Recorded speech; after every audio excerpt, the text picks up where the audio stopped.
Can you hear me?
So Jennifer, I don't see Kyle or Dr. Bergstrom. Should I wait a second? Oh, I think I see him.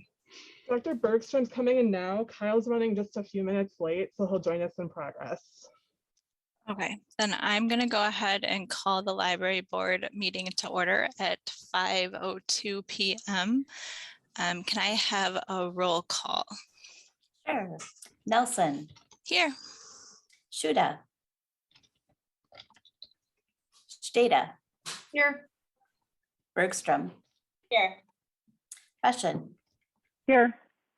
Goplin. Here. And Severson. Thank you. Thanks, Laura. Okay, I need a motion to adopt or amend the agenda. So moved. Seconded. So it sounds like Carlene and then Laura, all in favor of the agenda as presented, say aye. Aye. Awesome, thank you. Okay, so we have fourth on the agenda, community input. So we allow 15 minutes. We'll see depending on how many people want to participate. We don't want to cut anyone off, but everyone's allowed about 3 minutes per speaker. So we'll try to get everybody through. Jennifer, I'm not sure the best way or how many people are here to speak or how many are here to listen. So if you'd like to speak, we'll just invite the first person who unmutes can get started, and then we'll go to the next person. We don't have anybody that pre-registered, so we'll just try to take turns and trust that everybody will take turns nicely. So. Well, my name is Chris Carlson, and I am just an interested resident. Seen a lot of stuff on the in the paper about the library, and I wanted to join a meeting and see what it's about.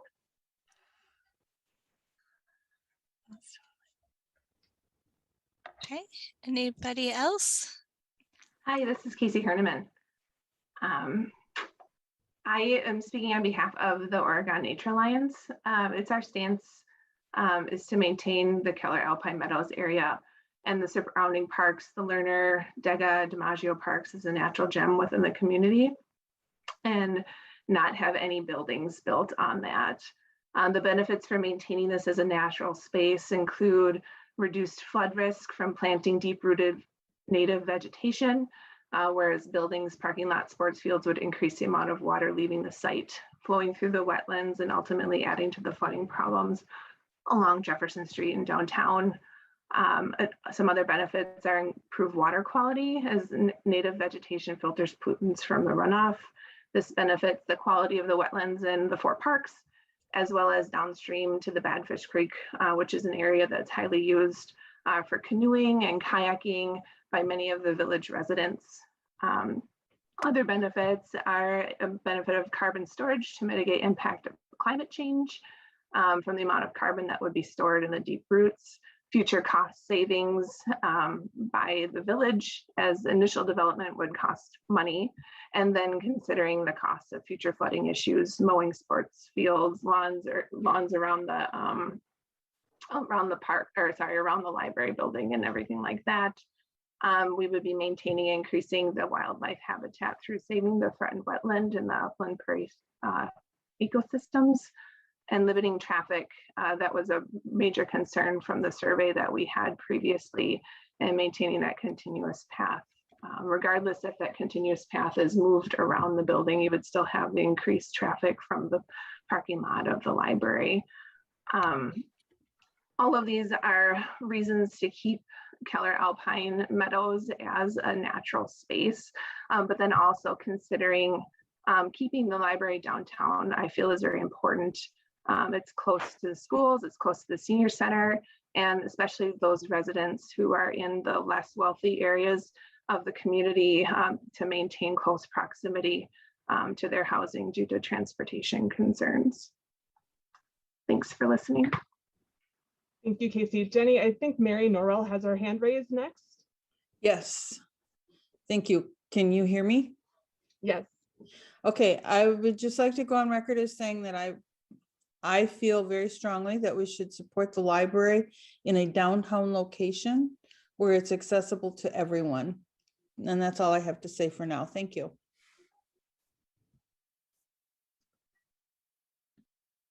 Thank you, Mary. Thank you. Is there anyone else online that would like to participate?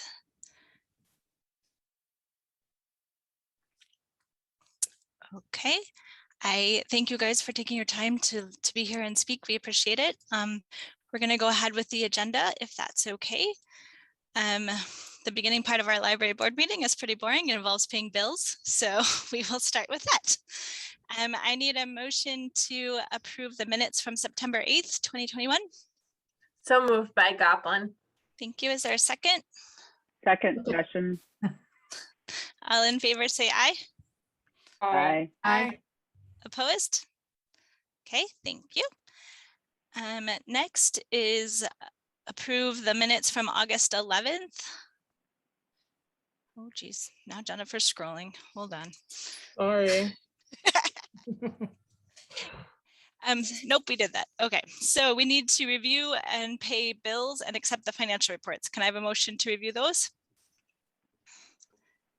So moved. This is Carrie. Thanks, Carrie. Is there a second? Seconded by Goplin. Thank you. Okay, Jennifer, what do we need to know? It looks like a couple of things I want to just mention are we do have a presenter in Living Color, which is a quilting presentation coming up, which I'm really looking forward to. We do have some new library expenses for Vanderwall Planning, Vine Consulting, and OPM. That's all I want to point out. If there's any questions, I'm happy to answer them. Did anyone have any question on the bills? Okay, the financial report. And that's pretty typical as usual. We're on track for most expenses. Again, there's a couple accounts where we spent a little bit less this year because of lack of in-person things like trainings, but that's also offsetting some decreased revenue we have for fines and fees, which we have not been collecting this year, and then copier fees. So happy to answer any questions. But for most accounts, we're where we should be, unless they're one-time expenses that we pay at the beginning of the year. Any questions on financial reports? Okay, all in favor of reviewing and paying bills and accepting the financial reports, say aye. Aye. Aye. Opposed? Okay, we will be. You oppose, Coral? I think she's on a delay. Okay, we're gonna say that that wasn't approved, so. Okay, I got a thumbs up. Okay. Awesome, so we will be able to pay bills, so thank you for that. Okay, committee reports, anything from the personnel committee? Coral, do you want to talk? We did Jennifer's review with her and turned it in. Is there anything you want to talk about?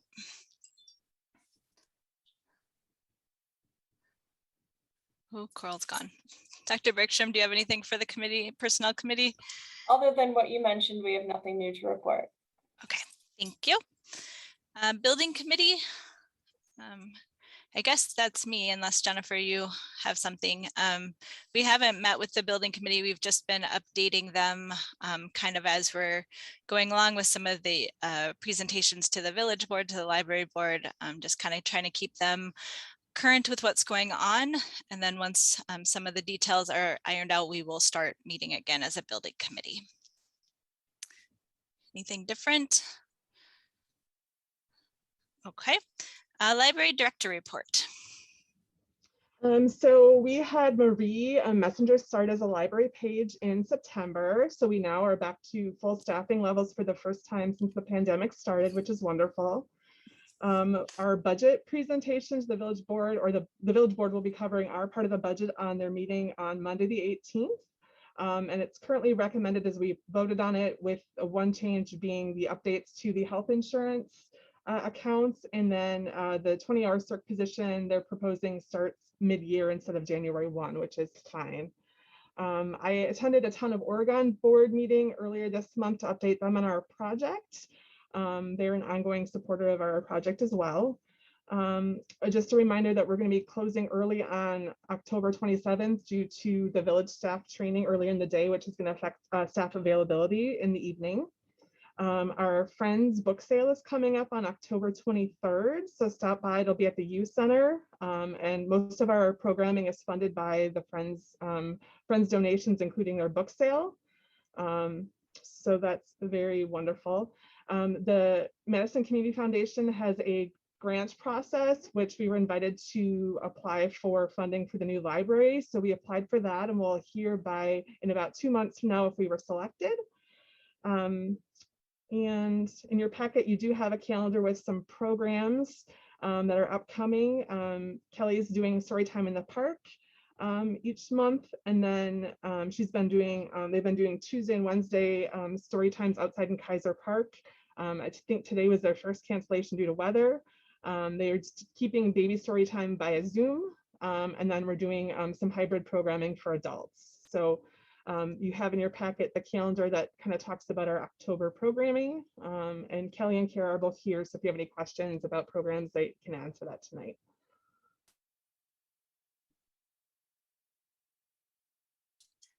Thank you. Any questions for Jennifer on the director's report, or for any programming questions?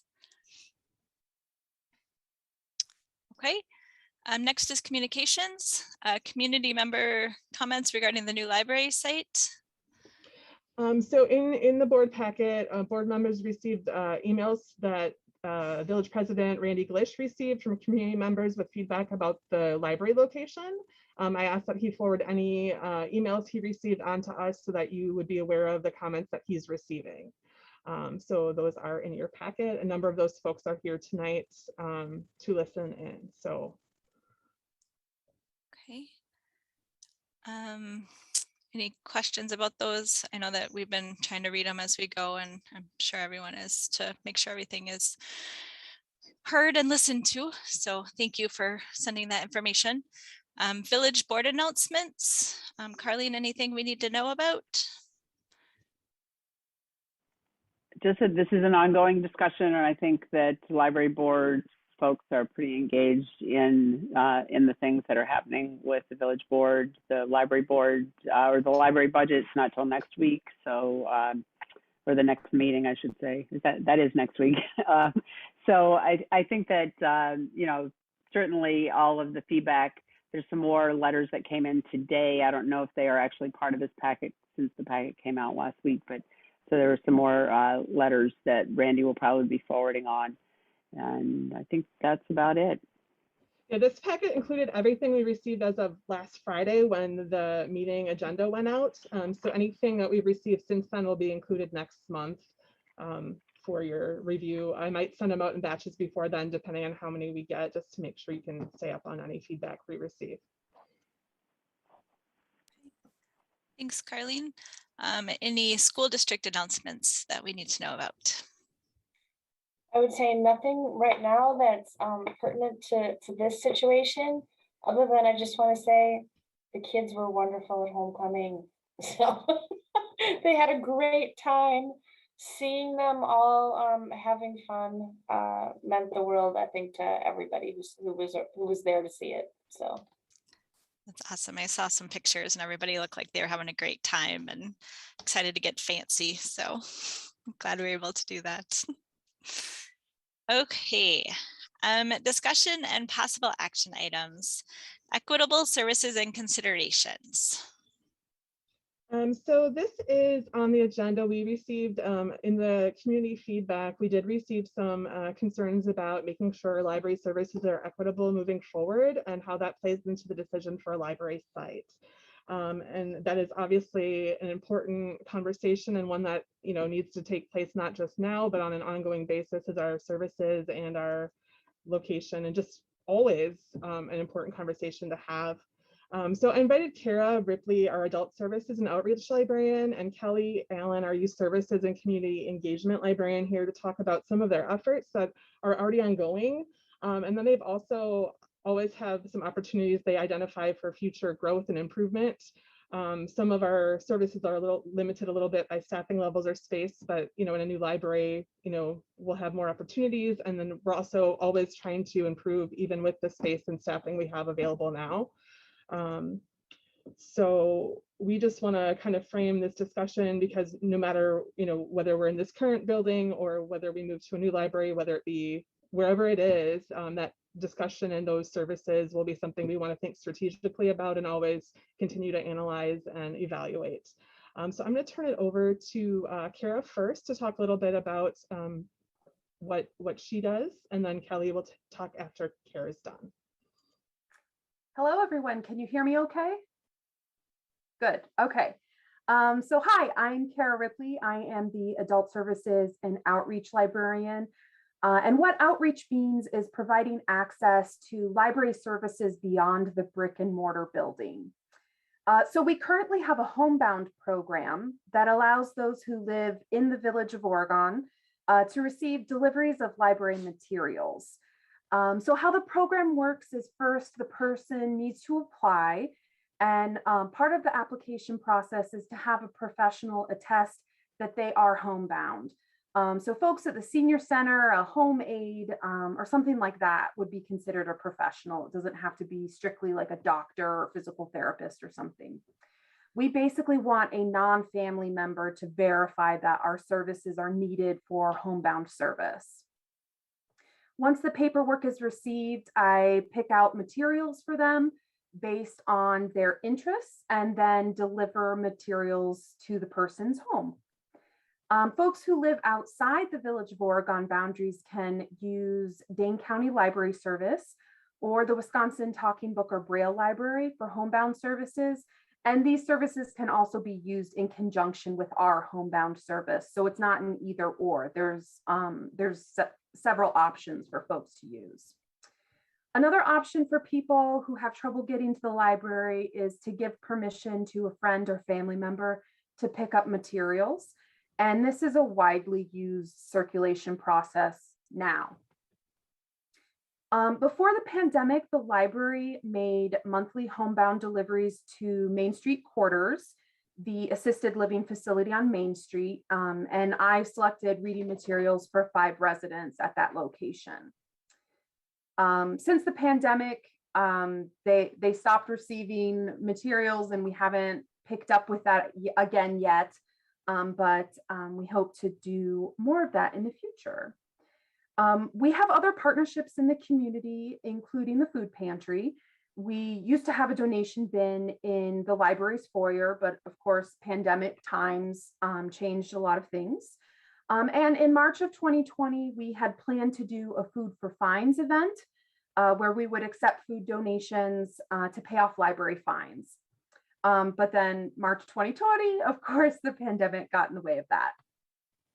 I've been in touch with the food pantry recently, and we are working on some things, programs and things we could partner with together. They have had some staff overturned there, so we're kind of waiting to see how things go and then start making some more solid plans. The library also works with the Senior Center. We have a joint book club called the Great Beginnings Book Club, which we are excited to say will be meeting at the Senior Center again starting in November. Since the pandemic, we've been meeting online or at a park. We also work together with the Senior Center on programs. So in the past, we've pooled money to provide programming. And then we also work with the Senior Center pretty regularly to use their facility to host library programs, because they have a much better space for presentations. So we often use the Senior Center for our evening programs. As with everything, there are always opportunities to strengthen our outreach services. A new project I'm working on is to reach out to all the assisted living facilities in the area and let them know about our homebound service, as well as the memory collection. So the memory collection is part of our Eureka collection. The memory collection has materials for caregivers of those with memory loss, cognitive impairment, or dementia. So that is a new addition to our Eureka collection, which consists of our non-traditional library materials like cake pans and games and fun things like that. Something else we may want to consider in the future is updating the homebound policy. We do have very low participation in the homebound program. And I recognize that there are some barriers to participation. First, people have to opt in, and that's kind of always going to be the case because we can't provide homebound service unless people tell us that they need it. But one of the barriers is having a professional complete the paperwork. So maybe we might want to revisit that. Then there may also be some branding things, calling it the homebound service. It might be more positive to call it something else and encourage more participation. So there are a lot of options moving forward in the future. So that's all I had planned to talk about tonight. Thank you, Kara. Kelly, would you like to tell us about what you're doing? Yeah, so as a youth services librarian, I work, my outreach work is mainly with youth and family serving organizations and connecting them with the library, collaborating with them on events and services. So one of our big partners, our main partner is the Oregon School District. And we work a lot with the 4-year-old kindergarten program. And that program is community-based. So it's not actually in the schools, it's in local childcare centers throughout the Oregon area. And so I, on a monthly or semi-monthly basis, I visit, I'm starting to visit 4K sites and childcare facilities again. I do a 30-minute story time. Sometimes I bring like a box of books if they requested, of like my choice of books for their classroom library. I also work with the 4K principal and teachers to help them fulfill their own outreach requirements. Like last May, we hosted a virtual outreach event called 4K Storytime Plus, How to Have Difficult Conversations with Your Preschooler. So I read 2 books, and then we had a Spanish speaker, a local Spanish speaker, read those same books, and all the participants got those books for their home libraries. And we had 2 pediatricians participate, where parents could ask them questions about when your child asks you a question you're not sure how to answer, especially on, you know, differences of people, and that how you can answer that in a natural and way to help kids understand the world around them. And last month, we set up a story walk at the 4K kickoff picnic and registered families for our 1,000 Books Before Kindergarten program. And there's other ways we partner with the schools. During the month of May, when it's not a pandemic, we get to visit the schools and tell them, especially the elementary schools and RCI and OMS, do book talks, tell funny jokes, and really tell them what the library has to offer during their big break in the summer library program and all of that fun stuff. But we also work with teachers and school librarians to help their students obtain public library cards. Sometimes it's not easy for families to get to the library to get their child a card. And so we will work with the teachers and the school librarians and the guardian to get the child a card. We also have organizational cards that teachers, childcare centers, and other community groups could use and to check out books for their lessons, book clubs, without having to use their personal card. And we will pull books for teachers' lessons plans and place, like Kara was saying, place multiple copies on book club books for them. And we partner with community ed. This summer, we got to host an in-person story time, active playtime with the new community ed staff. We read, we wiggle at Prairie View Elementary. So it was a great opportunity. And we're excited because we're getting to start up our preschool open gym this Friday, where the little ones could run around in the Netherwood big gym. And we're going to host it October through April, the 3rd Friday of the month, 6 to 7 p.m. Because there's not very many opportunities for preschool activities indoors. And so we're community and the library are hoping to fill that gap. Of course, another partner is our Oregon Youth Center. We host events there for the Youth Center kids, like our summer painting workshops. In the past, a popular event was our lock-ins, which we did some at the library and some at the youth center. So after those buildings closed, the kids got to take over, and they really loved that, especially screaming in the library. That's a very popular thing with young people. The library works with is a member of the Oregon Area Wellness Coalition, and that involves like the senior center, village, pool, school district, Rotary, fire department. A lot of organizations in the community are part of that. And it's to provide, we provide free active events for people of all ages. Like this past winter, we hosted a hugely popular snowflake hunt that saw 400 people searching for paper snowflakes in 12 parks in the Oregon area. And if they found 8 of them, they got a gift card to a local Oregon business. And we're really excited because some of our favorites are returning this year. This November, we will provide the story walks for the candlelight hike at Anderson Farm Park. And we're also working on a community scavenger hunt for Shop Local Oregon on the Saturday after Thanksgiving. And we hope to do an outdoor version of our annual New Year's Eve party, or New Year's Eve-ish party. It actually might be on December 30th. You know, like Kara said, there's always opportunities, future opportunities. And, you know, I've talked a lot about bringing the library to the community by hosting events at various locations. But I really like to find people where they're at and get books into their hands. And one way I'm really hoping to do that is getting a book bike for the library. So a library on wheels. And I think it ties in well with like the Rotary Trail and some of our bike path projects happening in the village. But with a book bike, the library staff was able to bring a laptop and a hotspot to check out books, movies, and other good stuff we got at the library to community members where they are at, the farmers market, Sounds of Summer concert, to their neighborhood parks, to local organizations like the Food Pantry, Oregon Youth Center. Basically, any place a bike could go, we could go with our little library. And we could even sign up people for library cards. And currently, I'm trying to work on a grant to get a book bike in our community. I'm working with 8 other libraries.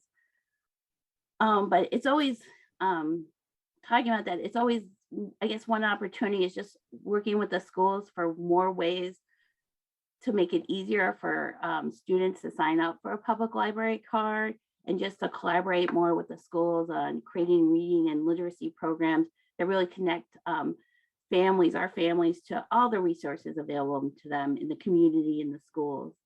And I also want to just, Kara touched on the Eureka collection, just provide more hands-on learning materials and opportunities for educators, families, homeschool families. And you know, having that larger children's space and community room just would allow us to like host events for our partners, like the 4K program. I mean, they need to fulfill their own community outreach goals, and the library could be a place to help them do that. And like, or we could host the Wellness Expo for the Oregon Area Wellness Coalition. But you know, much of this is possible with the more space and also with additional hiring of youth services staff. So, but thank that's it for you. me. Yeah. Do any board members have questions for Kelly or Kara about any of their outreach activities or what they're already doing? Coral, looks like Coral does. I always do. So, Kara, thank you, Kara and Kelly. I was just wondering, like, so many of those things that you talked about are not necessarily, and in fact, like not really connected to where the location of the building is at all. What do you see as the challenges based on like whether we end up downtown or, you know, in a different part of Oregon? What sorts of different needs will you have to balance then? And like, how could we support that? Does that make sense as a question? I think I guess I just answer one is like when we mentioned the schools, I mean, there are 2 schools within walking distance of the library, but there's also like several schools not within walking distance, like Brooklyn. And they actually do, before the pandemic, they did like a walking tour. They bused to Oregon and did a tour of, you know, our fire station, the library, and we worked with them to get them library cards. So I guess wherever we are, we would just like, where would we need to like work with getting the transportation so they could do the tours and things like that. So it would be different schools that might need transportation or more schools, but it would not necessarily change the fact that right now, in order to reach out to all of the schools, we do have to deal with transportation, like complications. Yes. Okay. Yeah. Kara, did you have anything to add? Sorry, I didn't mean to cut you off. No, I don't. I mean, as long as we're in the village, I don't foresee in my role having any changes really in what I'm doing in my workflow and my processes and things that I do. It's just wherever the home base is. Yeah. Well, can I add to that just a little bit? I think we're fortunate to just have so many community partners like the schools and the community groups that are just really wonderful in helping us mutually beneficial meeting our goals together. And so I think that there's going to be opportunities to continue to work with them how we are now, but also to expand those partnerships regardless of where their new library is. And we are focused on that offsite outreach may change depending on what we're next to. Like partners like the Food Pantry, you know, might be a good group to work with regardless of where the library goes. There's certainly ways we don't plan to stop partnering with the Senior Center and Youth Center regardless of where we go. We're going to continue that. But you know, there's opportunities to change those partnerships and have them evolve to meet whatever the needs are. So that's just something we'll have to continually evaluate and strategize as we move forward, regardless of where the location is. We're going to want to keep trying to do everything we can to serve the community members. Would it be fair to say that what I'm hearing you all say is that because we have such strong ties with these other community centers, that the location of the library is important, and how we utilize those different relationships in the downtown area, so like the youth center and the schools that are there and the senior center, might also be a huge portion of how we continue to think about equity in the services that we offer. Is that a fair statement? I think so. Yeah. Thank you, Kara and Kelly. I always love hearing from both of you. I think no matter where the new library is, we're going to be closer to some people and further away for some people. So it's really thinking strategically about making sure we're aware of those things and making sure we do everything we can to overcome any barriers for people, regardless of where our location is, if that helps.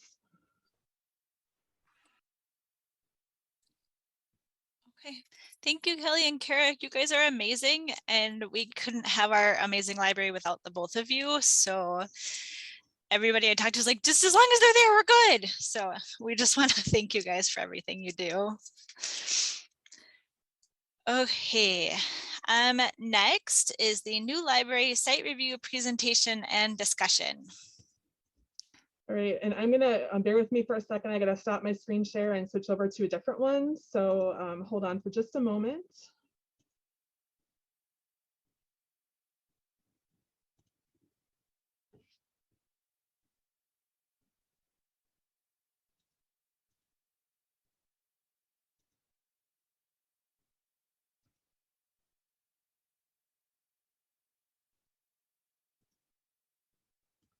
All right, can folks see the slideshow on my screen there? It looks like they can.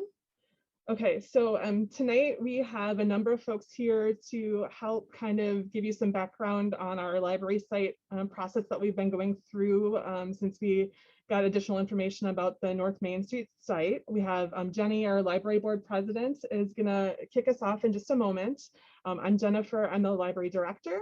We also have Elise Cruz, who is the Village of Oregon Director of Planning and the Zoning Administrator. And then we have Brett Reddinghouse from OPN Architects with us tonight as well. And he's gonna help answer questions along with Jeff Vine, who is from Vine Construction Management. And Jeff was hired as our owner's representative and has really helped us kind of get started with the project to kind of get going. So I'm going to turn it over to Jenny Nelson to talk a little bit about the background on the project. And then you'll hear from some of those other folks and have an opportunity to ask questions that you might have when they're done talking and at special parts throughout the presentation. So I'm going to preface this with some of this information, or a lot of it, I'm guessing a lot of you already know its background, but we do have some newer board members. So I kind of want to talk through the process.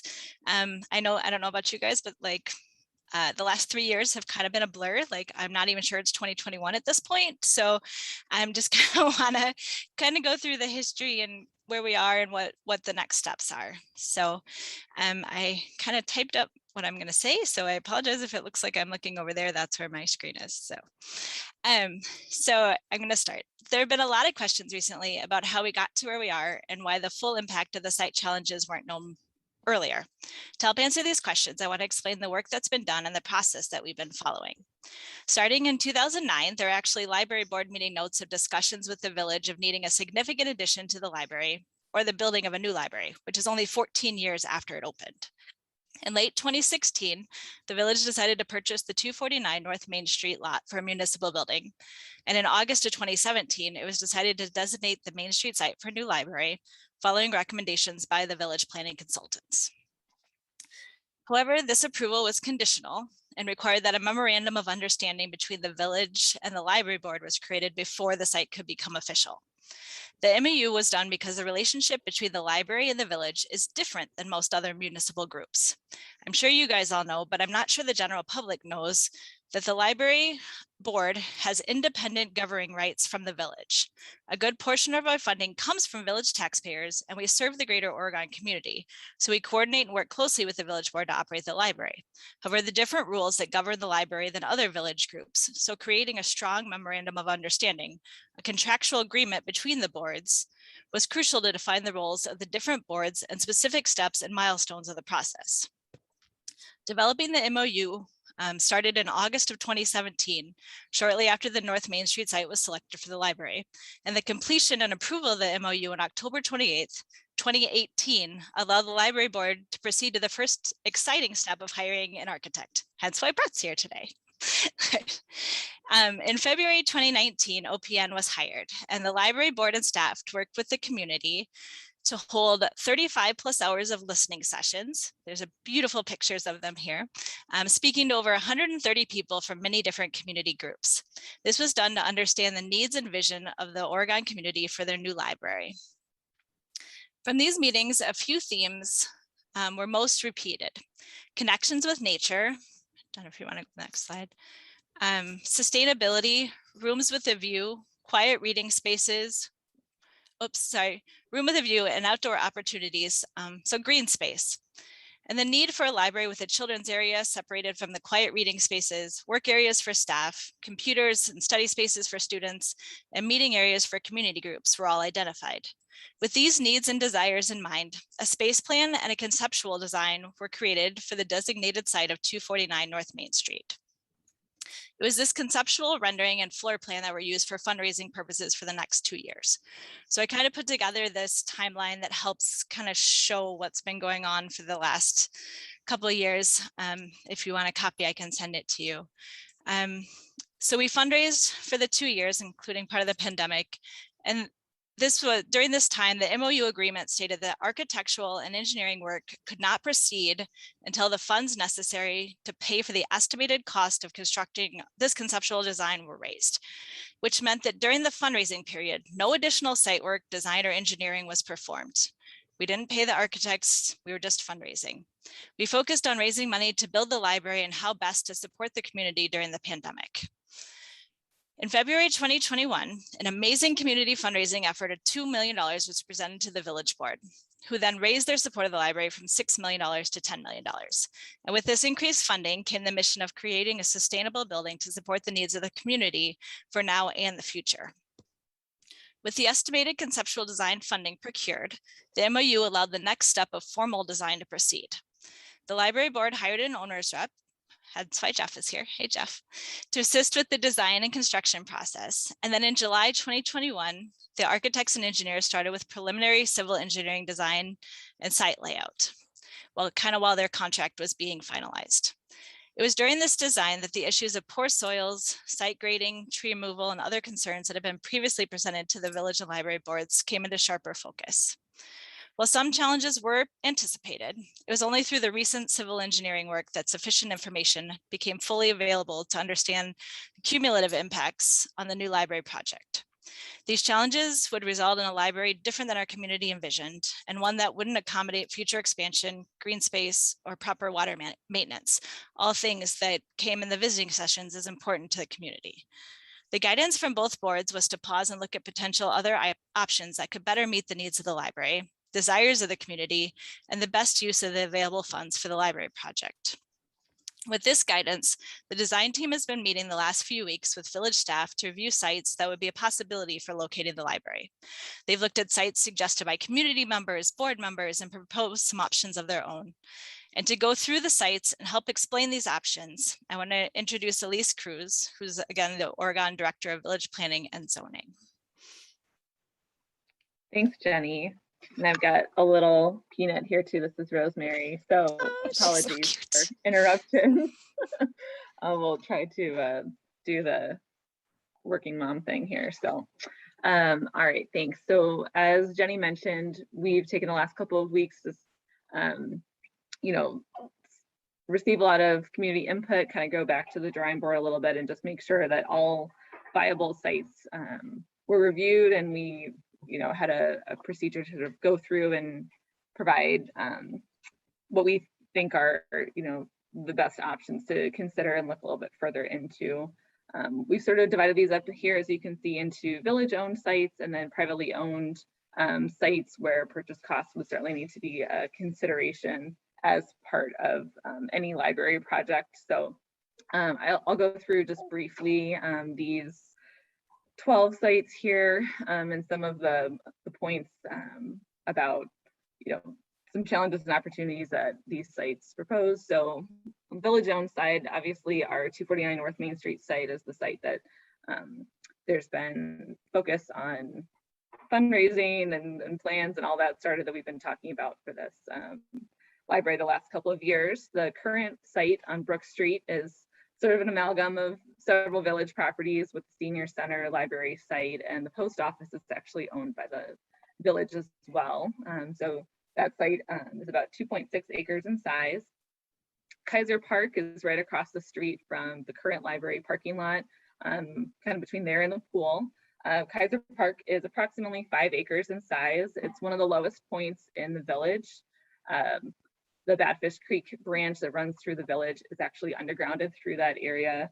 And Kaiser Park is historically the village dump. So when there was a need to fill in that area and underground the creek back in probably the middle part of the 20th century, the fill that was used was garbage, and that was the site for many, many years. People would come and dump their garbage in the site. So every spring when Public Works is getting those fields ready for, softball and baseball and all the activities that happen at Kaiser Park, there are items like glass that are rising up from the surface of the ground, and some of the remnants of that dump area, unfortunately, provide for not a great site for a multi-story building. JC Park has been mentioned as, from various community members. We have a approved amount of $4 million that the village board is committed to investing in JC Park West, which is between Oak Street and Perry Parkway. That project is set to be bid out later this year, and construction will be starting early next year. So that is about a 28-acre site, but that site has been committed for active sports use, and that project is almost fully designed and ready to be underway soon. The vacant lot south of New Village Hall, the former One Community Bank building at the corner of Alpine and CC, that lot is 1.7 acres in size. And just as a point of reference, should have started with this, but the sort of sweet spot, given the library's stated goals for outdoor space and having a landscape that provides, learning opportunities outdoors, parking that's efficient, and the ability to have the stormwater management. We're looking about a 4-acre site would be sort of the ideal site size. There's the former school site off Alpine Parkway, which is connected to the Keller Alpine Meadows location. That site is approximately 4 acres, which was previously identified by the school district for potential school. Ultimately, that location and size of the site was not ideal for them. So when we're talking about kind of the former school site, it's about a 4-acre parcel of total about 180 acres of natural land in the parks surrounding that area. In terms of the privately owned sites, the former Tycee building on West Netherwood was mentioned. That building has now been purchased by JT Engineering, which we're happy to see that building be used. There's also going to be a robotics company, Icon Robotics, in the back there, and they'll be occupying that building within the coming months.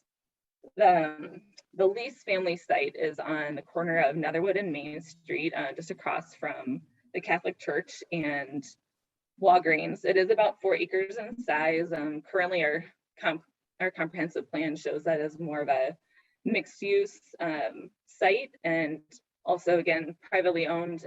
We've discussed with Jim Lease in previous years about development on the site, and currently the site costs that he's looking to obtain for that site would be pretty cost prohibitive for the library project.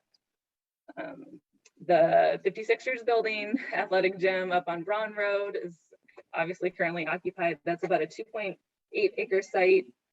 There's a site that's owned by Dan Bertler. 102 Alpine Parkway was going to be the Great Dane site that is only 1.8 acres in size. Faith Lutheran, we got an email from them too. They said, we might potentially be interested in, relocating, and, have you taken a look at our site? That is less than an acre, about 0.8. And then lastly, one that was brought forward was the Prairie Brook Apartments that are under construction right now at the end of Wolf Street, right off Janesville, owned by Lakestone. That they do have a commercial site that's carved out of that apartment project. That's about 2.7 acres in size. Again, it's kind of on that far east end of the village, and much more of a commercial focus to that site as well. So from this whole list, we sort of distilled down 3 sites to take a little bit of a deeper dive. And again, those were sites we thought were most suitable, that have been mentioned probably most frequently. They're already owned by the village and sort of help us meet the goal of getting this project continuing to move forward and keeping donors engaged, and especially meeting the goals of the visioning sessions that happened earlier in the process.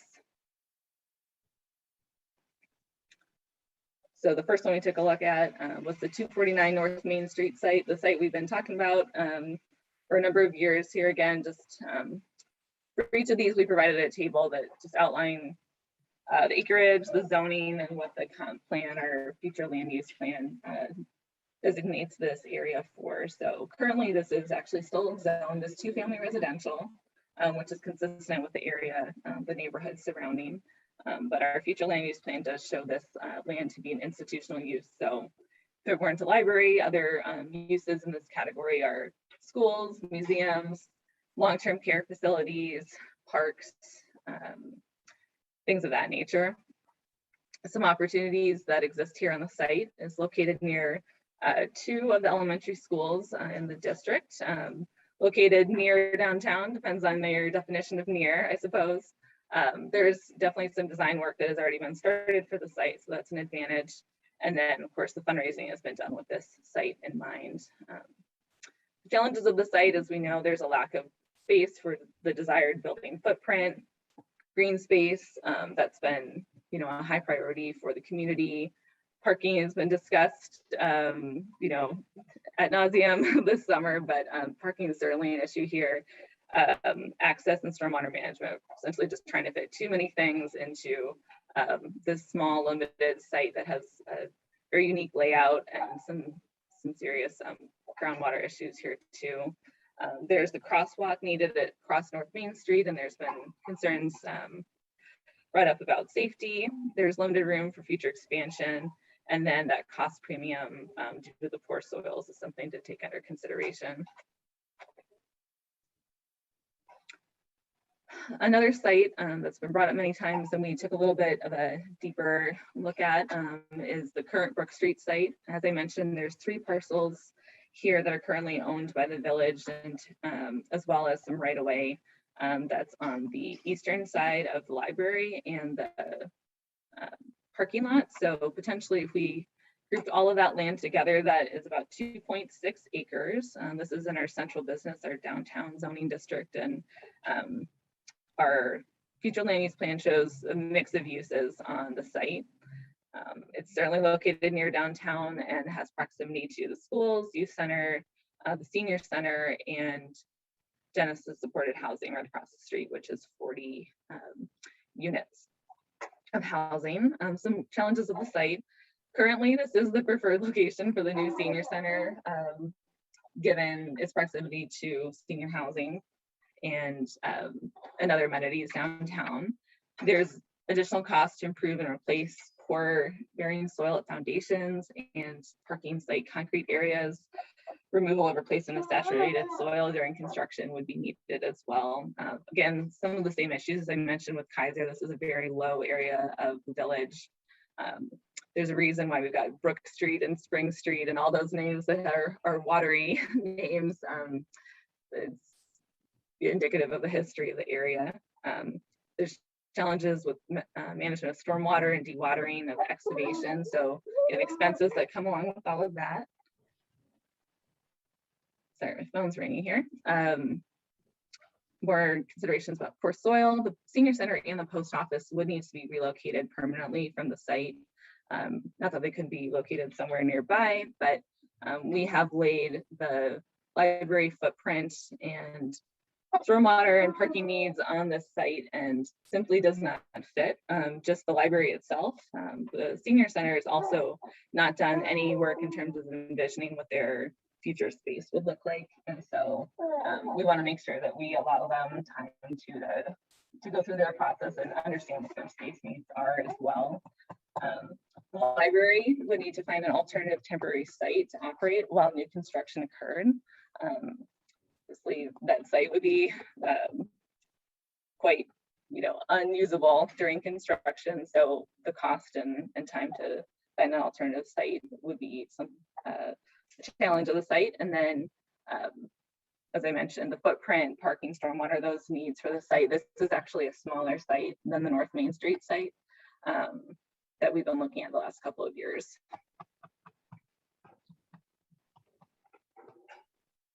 And then the last site we took a little bit of a deeper dive in was the former school district site off Alpine Parkway.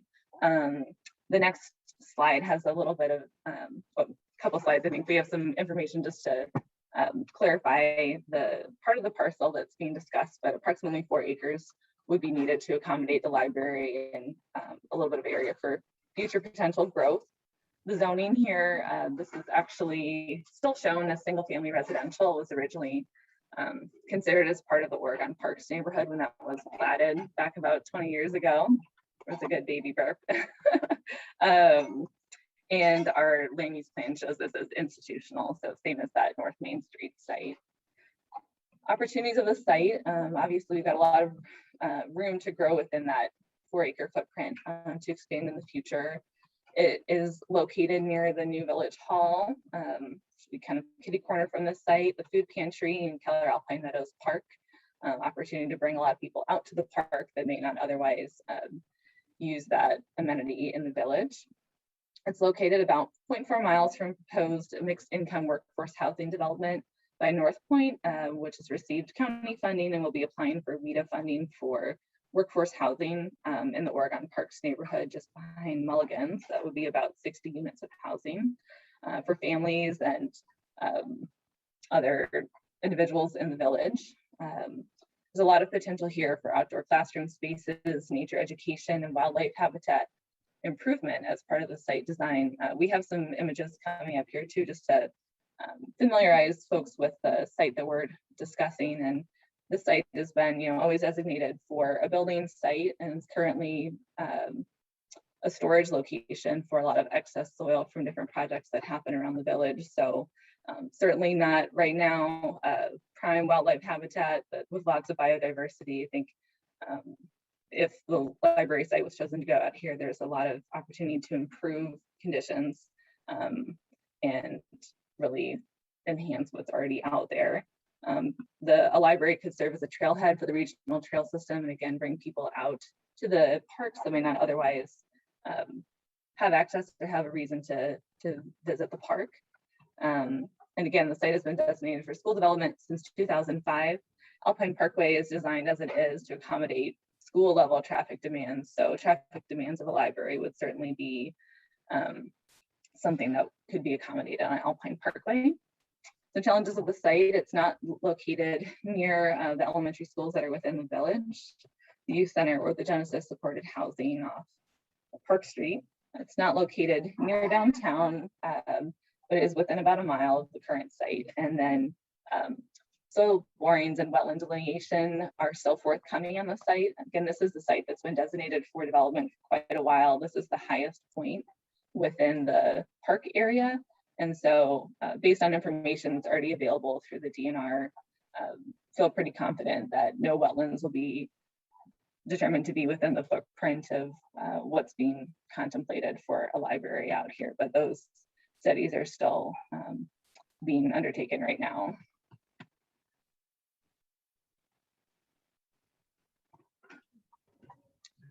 As I mentioned, just to clarify, the orange site here, that's about 4 acres in size. That's the area that we would be, that we're discussing as a possible location for the library. The area in green and also in gray surrounding is about 180 to 190 acres in comparison to that approximately 4 acre size. It's a combination of Westside Park, Keller Alpine Meadows, Lerner, DiMaggio, couple of remnants of parks from when Florida Avenue was a neighborhood there too. So just wanted to put in context and make sure we were all talking about the same areas here.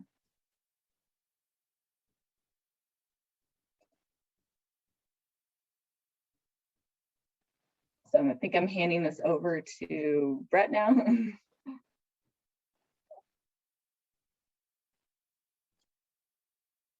Thank you, Elise. Well, thank you for running through all of those sites. We've done our as best as we can to truly take a step back and evaluate a lot of these sites from a lot of different vantage points, and listen to the community about paths and not trying to interfere with the current paths that are in the adjacent park here, the nature preserve. And so we wanted to take a step back and really look at what is afforded in this parcel that Elise has highlighted on the previous site. So what you're looking at is the entranceway to that site. There's already a curb cut there, which means it's already an access point to that area. So in evaluating that area of the site, we consider that a plus, that we're not manipulating or adjusting that circulation at all.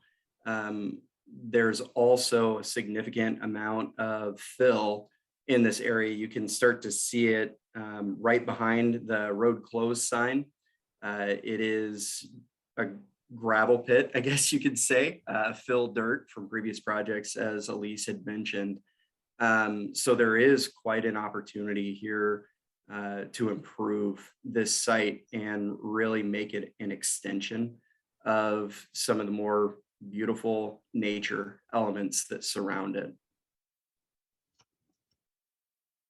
So again, talking about this specific area in orange, right at the lower point there is near where that entrance, that curb cut that I mentioned is located, right where the cursor is. Thank you, Jennifer, for pointing that out.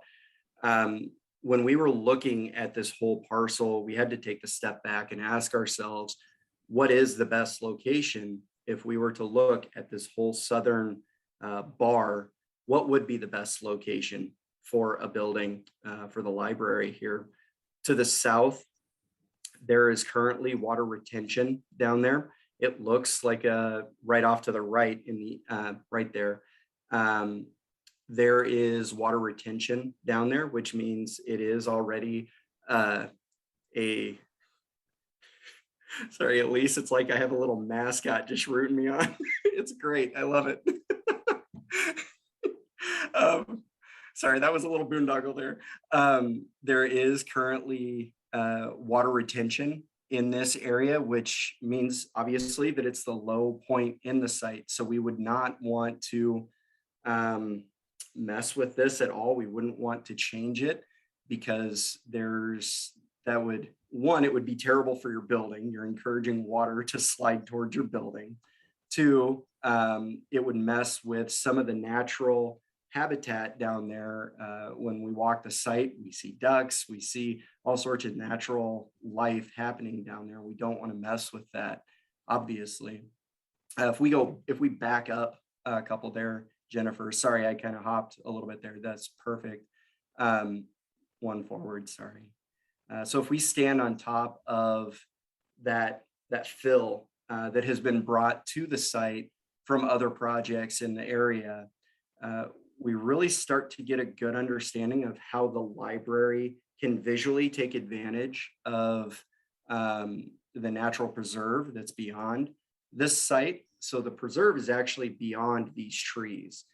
what you're seeing here would run towards the right edge of the orange box that's there. But if the library were built in this area, you start to get an understanding of how the nature preserve as well as the library can start to react and work as one. And it sets itself up very nicely for the library to be an extension of that natural preserve. It becomes an opportunity to teach people about the natural preserve and extend it into the site that the library would potentially be there. And I think it was mentioned earlier as a trailhead and things like that. So all of those things start to work very well together. Walking further around the site, these are just kind of some highlights. Some of them we've already seen.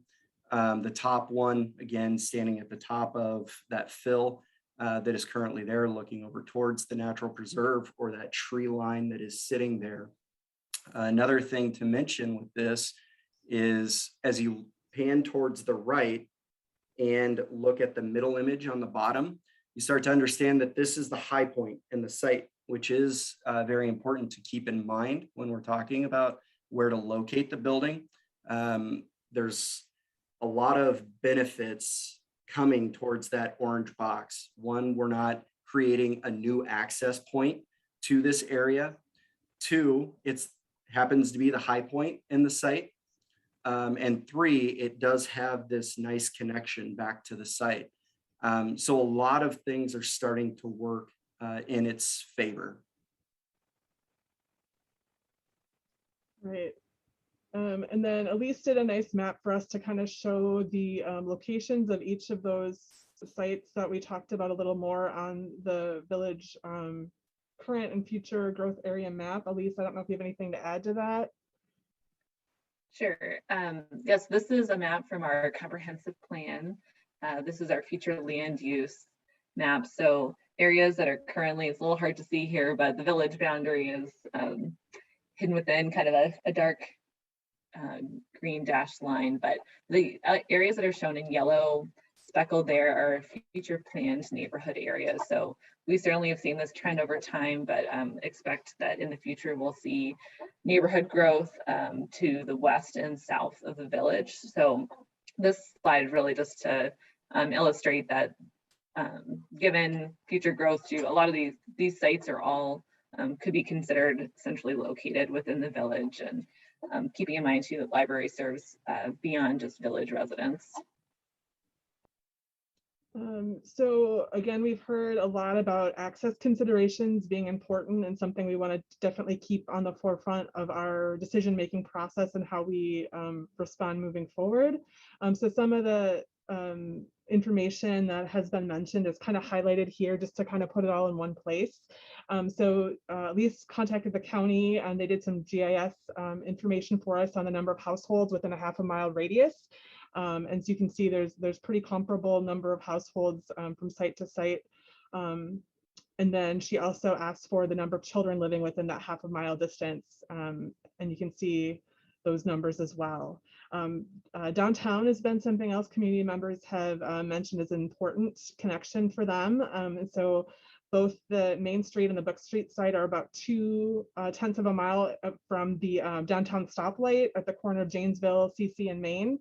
So we're kind of using that as the place to measure. It's kind of by all the coffee shops and the restaurants and things right there, while the former school site is about a mile from that traffic light.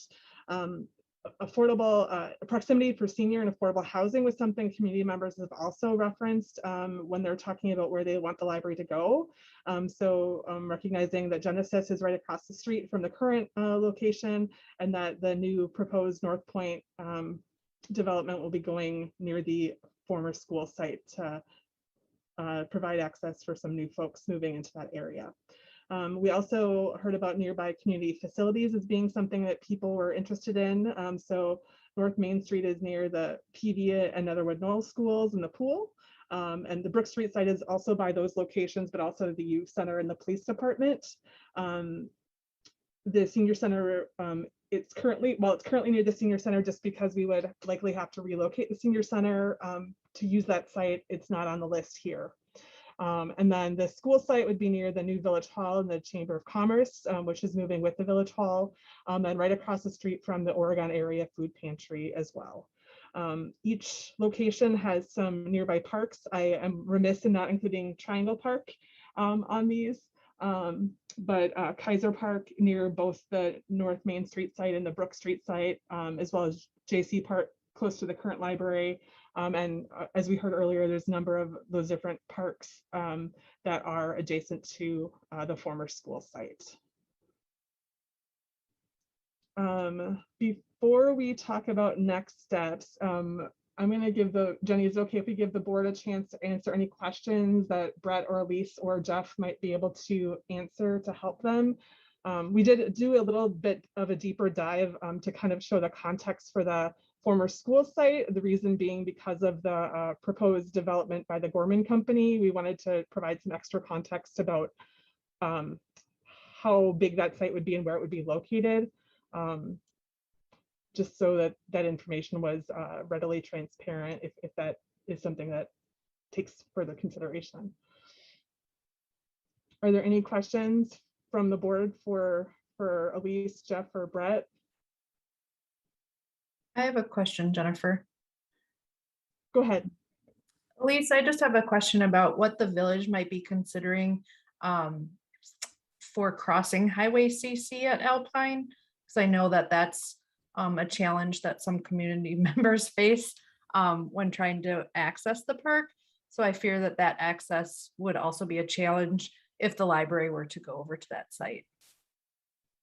Sure, great question, Laura. So that location, that intersection is one that's regularly on our traffic study list, especially as we see increased development happen in that area and more traffic grow over time. So it's likely, regardless of library being sited out there or not, that we might see a four-way intersection or possibly a traffic light out there in the future.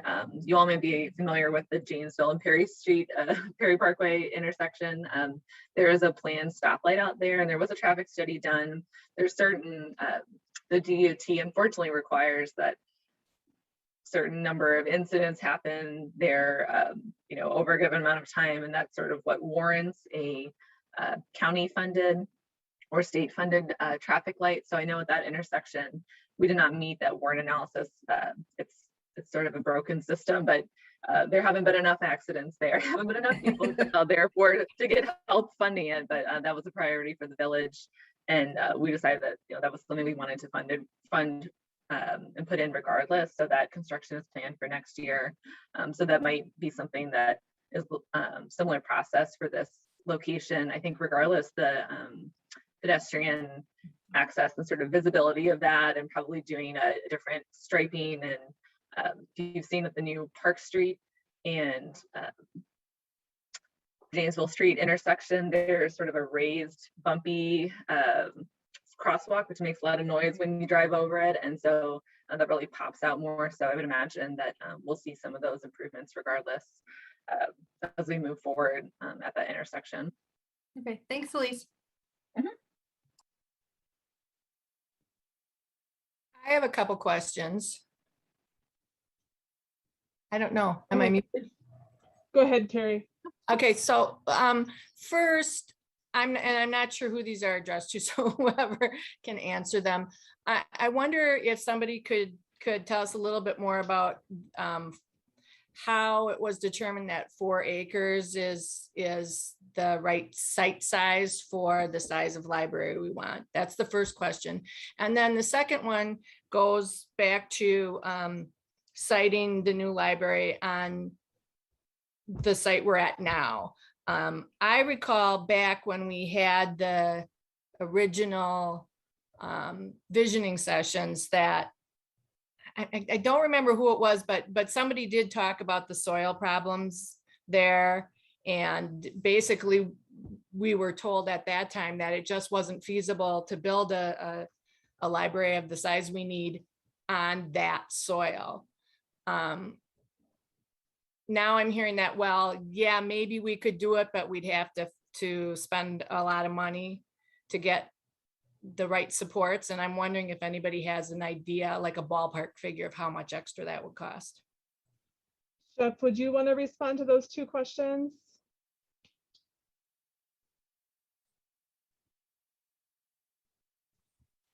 Jennifer, you want me to take those? Do you mind? Sure. No. Well, I'll answer the last one first, I guess, about the existing library site. So, well, and it kind of dovetails into the question about the 4 acres. So, you know, we've got a certain size building footprint for the 2-story building. So we know the square footage of the footprint of the building. We know how much stormwater management has to go along with a certain amount of parking. So if we take all of those surface areas and we leave some reasonable amount of space for outdoor use and future expansion, that's how we roundly come up with that 4 acres. So, and the Brooks Street site, even if we incorporate those other parcels, is smaller than that. Right. But when we're talking about the soil conditions there, I guess the easiest way to explain it is that it's worse than the North Main Street site, because the entire site is in that low-lying, poor soil-bearing area and has water problems. So if we were going to guess at a number, it would certainly be north of the number that we put together for the Main Street site. So it's the challenge is, you know, it's in excess of the $500,000-$600,000 that we identified for Main Street. Okay, thank you.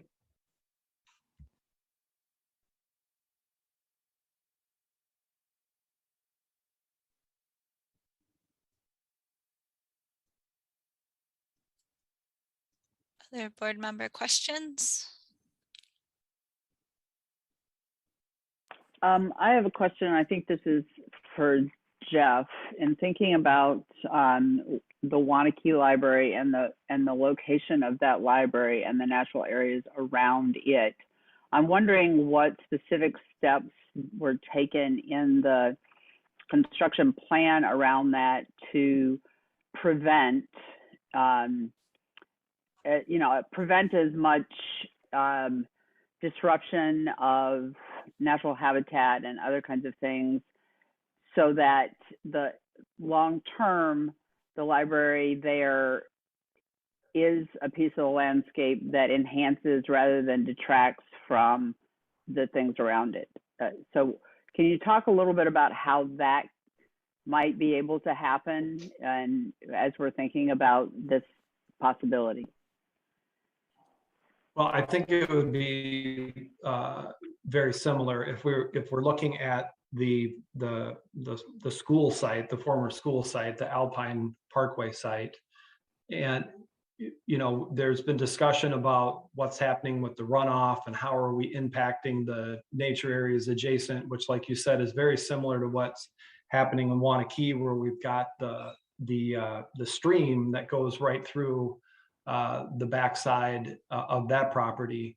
And so, you know, there's, regardless of where we build, there's measurements that are taken during construction, erosion control designs and DNR regulations and all the things that need to happen during construction to handle the site while it's disturbed. But then, you know, long term, it's having the right stormwater management on the site, having enough space to do that correctly. As Brett pointed out, there's already stormwater management at the lower end of the Alpine site, and we actually it helps with that property that would be to the south of our 4 acres, so that's being managed. But we would have additional stormwater management facilities that would be on our property.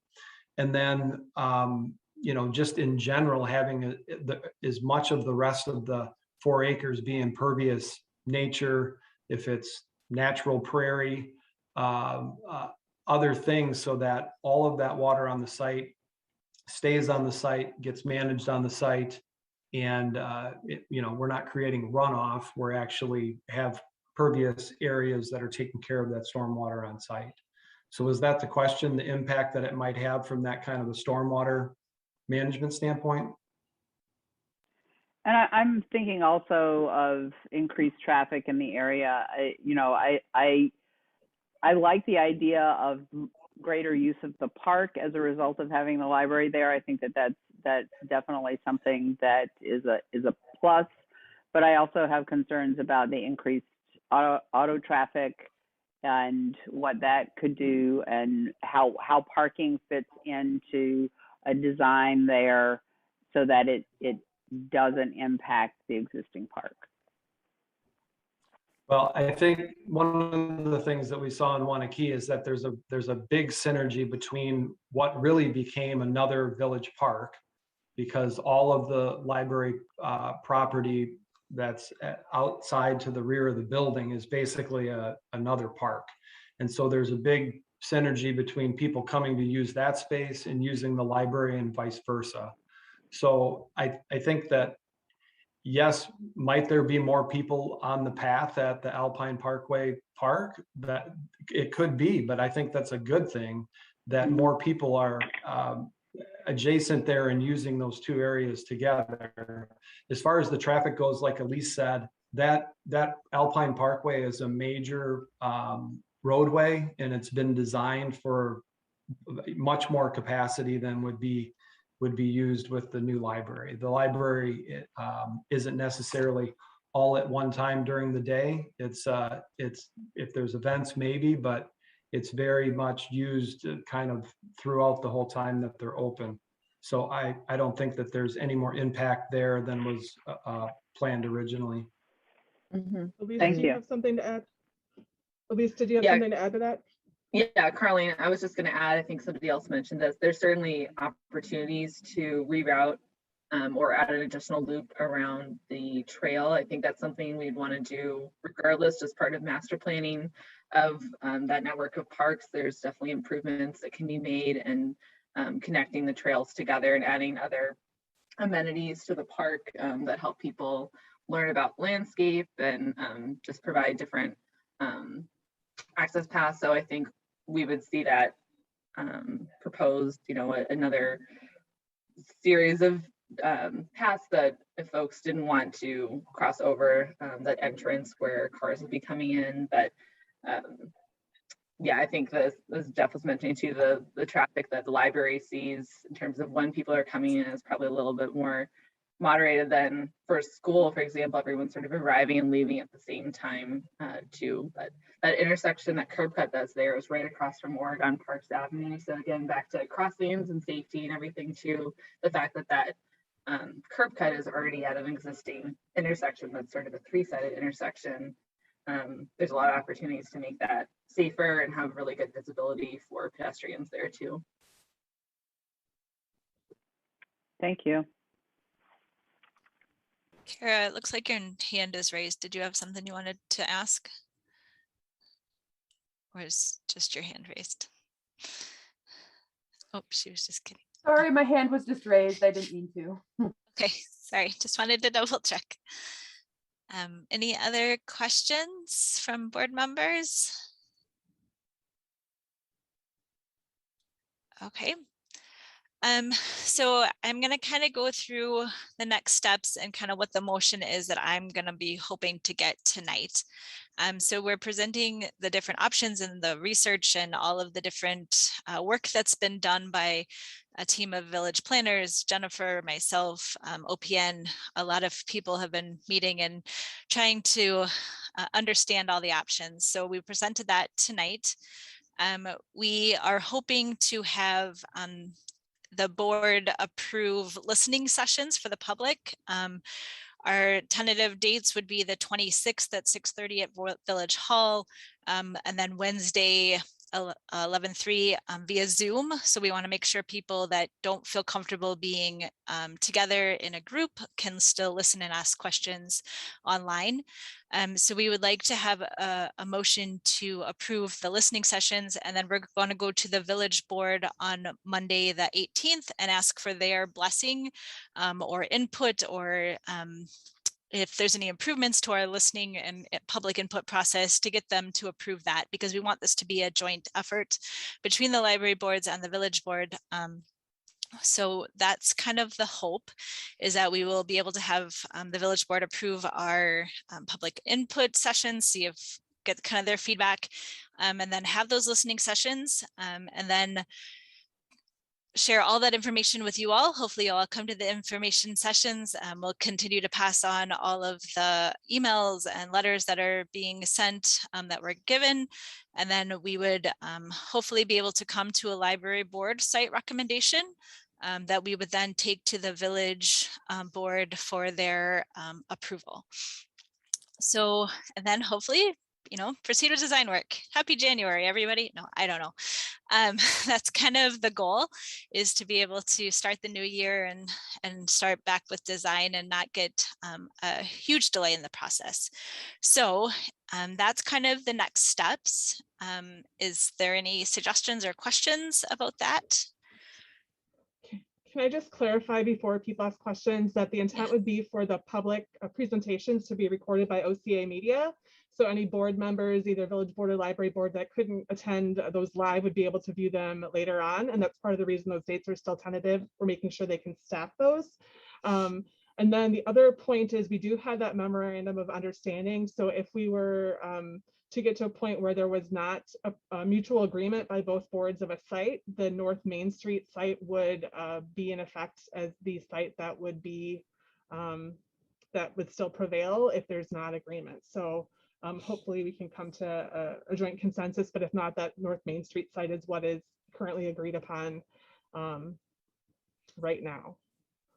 I'm sorry, does anybody have any questions?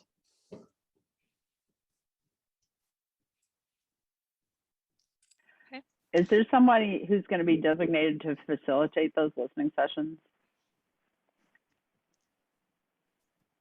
We are still working on the details of that. We didn't want to get the cart before the horse. I wanted to make sure we had your kind of blessing first. I think Jeff would probably do some of the presenting at those, and then the second session, maybe Jenny and I would facilitate feedback. I'm contemplating if we just have people register for a time slot so they don't have to wait around and they can just show up at their time and make comments. But we have to iron out the details for those a little bit more before for the village board meeting on Monday.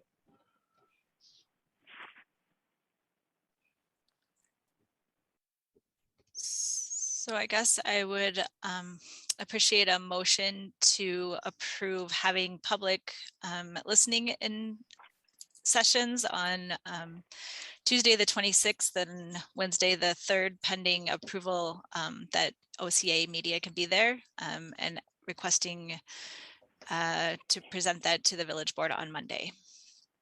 So moved by Shneda. Is there a second? Second, Beshon. Thank you. Any questions, suggestions? All in favor, say aye. Aye. Aye. Opposed? Okay, so we have our next step. So thank you.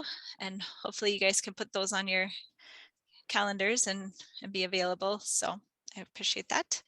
And just a point of clarification, because we do want to get the village board approval, these dates are not final until the village board approves them. So if you could just wait to share them with others until the village board approves them, to make sure there's no confusion about when those opportunities are. And then we'll make sure to do a big announcement when those are available so everybody is aware of them.